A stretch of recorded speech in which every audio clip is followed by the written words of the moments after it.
Imagine if there was a new Superman movie coming out, and the main villains were the Joker and Bane, and Batman had never fought them on screen ever, despite having his own movies. Well, that's exactly what's happening to the Hulk. I'm super psyched to finally see the leader fully transformed and unleashed on the big screen, as I am with Red Hulk.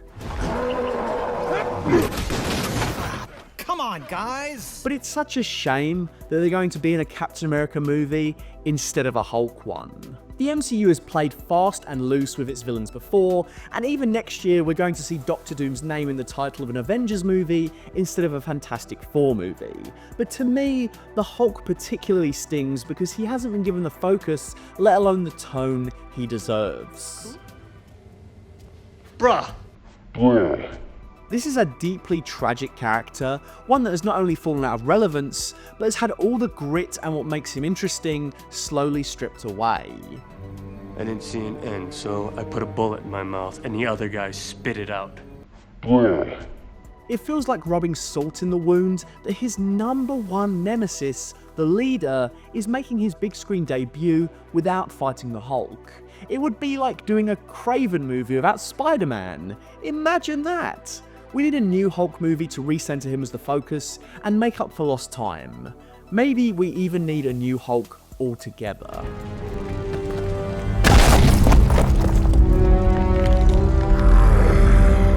Before I get into the nitty-gritty, please subscribe with the notification bell on if you want more Marvel videos, including an upcoming full-fat breakdown of Brave New World. If you've been missing the podcast, then you can now watch fully edited cutdowns on the Full Fat Podcast channel, which I'll be linking in the description below. So far we've talked Severance, Alien Earth, and the Console Wars, and in the coming weeks we'll be chatting Fantastic Four, Brave New World, and every weekly drop of Daredevil, so you don't want to miss out. What made me want to do this video? Well, it has a little bit of course to do with Captain America Brave New World having such huge Hulk connections, but the impetus for this video actually came from a long overdue rewatch of Ang Lee's 2003 Hulk adaptation, Hulk.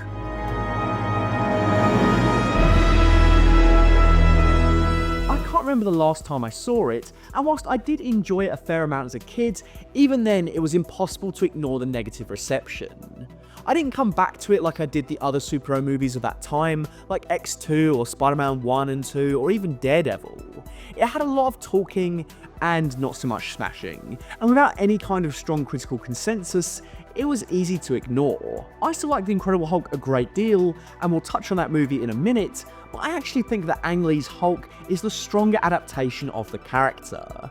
It captures the tragedy of the character better than any other live-action iteration, and because of his father's presence in the story, is probably the most faithful adaptation of the comics. You know what scares me the most? Is it when it happens, and I totally lose control. I like it. I get why this was maligned at the time, but it's only aged better and better as the genre has become increasingly homogenized and oversaturated. Given the reaction to the smallest traces of artistic intent in Multiverse of Madness, I still think the comic book panel style editing flourishes would get its haters today, but probably so many more defenders too.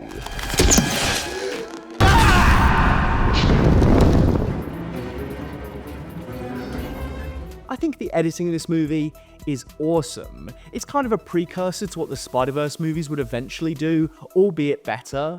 I appreciate the idea of trying to create the panel-to-panel compositions of a comic book, and it's just one of many ways Ang Lee embraces the source material. This Hulk spends the majority of his time in bright purple pants, and in spite of the dark narrative in play, it's a colourful and oftentimes delightfully goofy movie.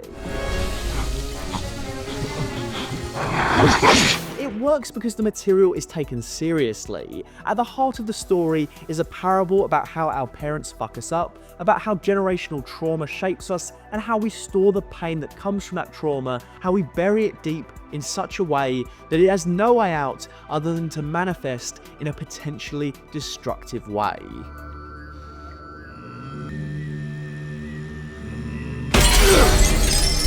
Eric Bana captures all the inner turmoil of Bruce Banner in excellent fashion, but this role would be nothing without the central antagonist of the piece, possibly one of the most underrated comic book movie villains of all time. Nick Nolte as Bruce's father. Again, I see why this was an odd choice at the time, especially when comic book movies were delivering on their biggest villains straight away in the first outing. See Magneto, Green Goblin, Kingpin. He's a departure from the comics in that he's an amalgamation of the father's backstory and C-list villain, the Absorbing Man. I think the second part is what put people off. I wonder, had David Banner's third act power trip manifested as an evil Hulk, a la the tried and tested Dark Mirror superhero villain trope, would this have been received better? If the story had still dug into all those juicy themes, but ended with a more blood-pumping fisticuffs finale, a la the next movie in the franchise. But having said that, his powers make sense for the theme of the story, and his presence in the movie is fantastic. This is the best Hulk adaptation because it is so far the only one that really touches on Bruce's horrible childhood. His father was a piece of shit in the comics, and this movie only brings it to the forefront. Across the course of the story, we uncover the repressed memories haunting Bruce, how his father cursed him with the Hulk from birth, then tried to kill him to fix his own mistake, only resulting in the murder of Bruce's mother. The Hulk is often portrayed as childlike, but this movie really nails why, and the connection his mother shares with flowers is beautifully illustrated in a poignant moment when nature is the thing that can finally calm the Hulk down. This connection is all visual storytelling and never explicitly stated. There is also, of course, the fact that Betty clearly reminds him of his mother.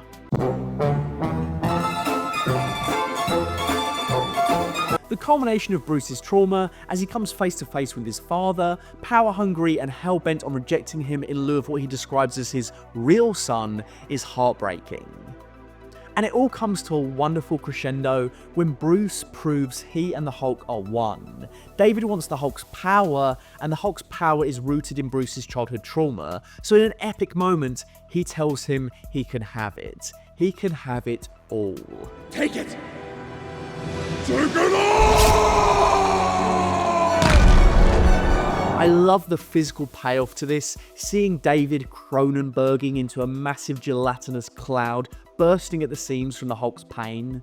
This movie reminds me of Man of Steel in many ways. Unfairly judged at the time of release, more unique and thought-provoking than it is given credit for, a film that would have been better received in the current superhero landscape as opposed to its original release. The biggest comparison, they both have seriously underrated themes.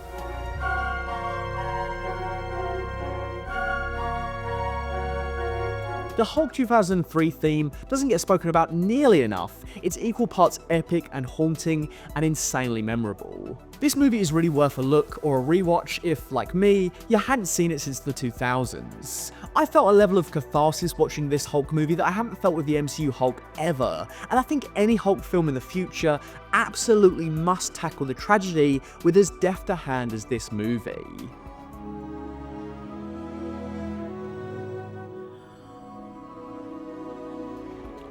Do you also have a soft spot for Hulk 2003? Could you be convinced to give it another go based on this video? Let me know in the comments below, especially if you do go away and watch it and come back here to give me your verdict. The Incredible Hulk might be set in a new continuity and function as the second MCU movie, but it shares a lot of DNA with the first Hulk movie. It operates as a sequel to Hulk 2003 because it originally was, before Universal and Marvel decided to make it a reboot, since reboots were all the rage at the time. When you look at both movies, it's easy to see how this was once Hulk 2. Banner ends his first movie on the run in South America, and starts the second movie on the run in South America. Thunderbolt Ross had already faced the Hulk, and it's said that Banner had been on the run for 5 years. 5 years before 2008. 2003, you say? Betty Ross and Banner reconcile in a way that could feel like a follow-up to how things were left for the pair in 2003. Even the villains feel like your classic superhero movie sequel villains. In place of an existential threat from childhood trauma in the form of an absorbing man David Banner concoction, we just got the infamous, smashing Abomination. Even the presence of the Leader being set up here feels like standard fare for part 2 of a Hulk trilogy. If the Incredible Hulk had starred Eric Bana, Jennifer Connelly and Sam Elliott alongside Tim Roth and Tim Blake Nelson, this would easily be a sequel in continuity, if not in tone. I'd liken the switch up from going to Batman Returns to Batman Forever. Your entrance was good, his was better. Much like how Man of Steel went big on the action after its predecessor was criticised for a lack of excitement, the Incredible Hulk goes way harder on the smashing in attempts to make up for previous box office inadequacies. This unfortunately meant losing the nuances of the 2003 effort. This is still a great time and still a great Hulk, and it would have been so cool to see more solo movies. But I think a new Hulk movie would do well to draw on Ang Lee's heartbreaking and morose iteration, as well as drawing on the awesome action of this 2008 variant. Hulk! Smash! Hulk vs. Abomination is still one of the best one-on-ones the MCU has ever delivered. Whilst the Hulk was put to great use in the Avengers, even this aspect of him has declined. I wouldn't have been surprised to see the MCU strip him of his darkest aspects, but to strip him of the smashing too, that is insane. Thanos literally beat the Hulk out of Banner in Infinity War, which was of course an awesome, iconic moment, but from there the rematch we were begging for never came. This is where I spent a blip fixing myself and integrating the Hulk Banner identities. The character's biggest growth, finding reconciliation between Banner and the Hulk, happened off screen, and from there we got Dude Bro Professor Hulk, who was not an amalgamation of the two as advertised, but just the comedy aspects of Bruce Banner in a green getup. Hulk vs Thanos round 2 should have gone down, and he should have calmly dismantled him, using technique rather than strength to show how this is now the ultimate form of the Hulk. I love that he learnt jiu-jitsu from Roger Gracie in the 2008 movie. What a payoff it would have been for the Hulk to use it, rather than just attacking with blind rage 11 years later in Endgame. Since then, the character has been used exactly twice in small roles, Shang-Chi and She-Hulk. There's a reason why Professor Hulk isn't a mainstay of the comics. Once this new equilibrium is reached, there is nowhere for the character to go. He must inevitably have to regress and go back to the previous duality for there to be any drama worthwhile. The Hulk never really explored his pain in the MCU, and before he had a chance to, all his problems were sorted. Even his villains have been made limp since the days of the Incredible Hulk. The new characterization for the Abomination is just that, an abomination. The 2008 movie in which he debuted has a lot of story problems, but Emil Blonsky was a highlight. It was interesting to see him go on a quest to restore his aging body, first as a super soldier, and then as a combination of that serum and the blood of the raging Hulk. He was captured by an awesome intensity in Tim Roth, and there was really nothing funny about this character whatsoever. So cut to She-Hulk, and he was turned into this hippy-dippy loser. Metaphysically, spiritually, karmically, cosmically, interdimensional, etc. I get the She-Hulk shows a lighter tone in and of itself. I don't think it's wrong to have characters be reshaped into more comedic forms. Daredevil really worked there, but the Abomination was a villain, and one that still had plenty of mileage to ruin Bruce Banner's life. Since Banner has had nowhere to go, the Abomination has had nowhere to go. Thunderbolt Ross fared better, taking on more supporting roles in Civil War, Infinity War, Endgame and Black Widow, obviously not getting to face off with Banner or explore his relationship to Betty, but his character was authentic as a thorn to superheroes everywhere. But isn't it mad that he shared the screen with Mark Ruffalo's Bruce for a few seconds in Infinity War, and then for a one take during Tony's funeral, and they're not even sharing the frame? It is so huge that we've lost the Thunderbolt Ross relationship to Betty Ross. Sure, Liv Tyler is rumoured to cameo in Brave New World, but it's going to be window dressing to the main story.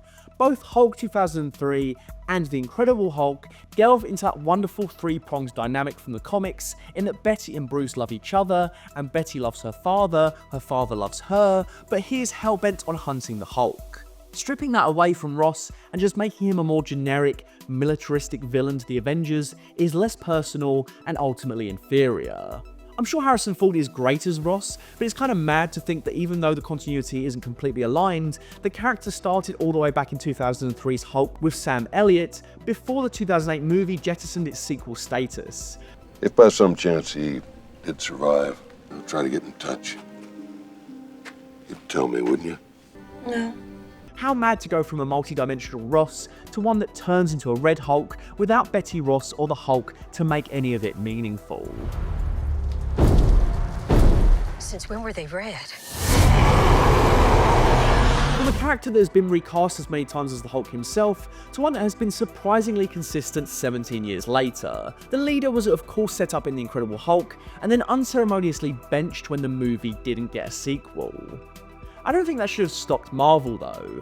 Ultron was a fine pick, but the Leader and his Gamma antics could have easily occupied Avengers 2, perhaps even making up for the fact that Banner was one of the only core 6 Avengers not to get a solo movie in Phase 2.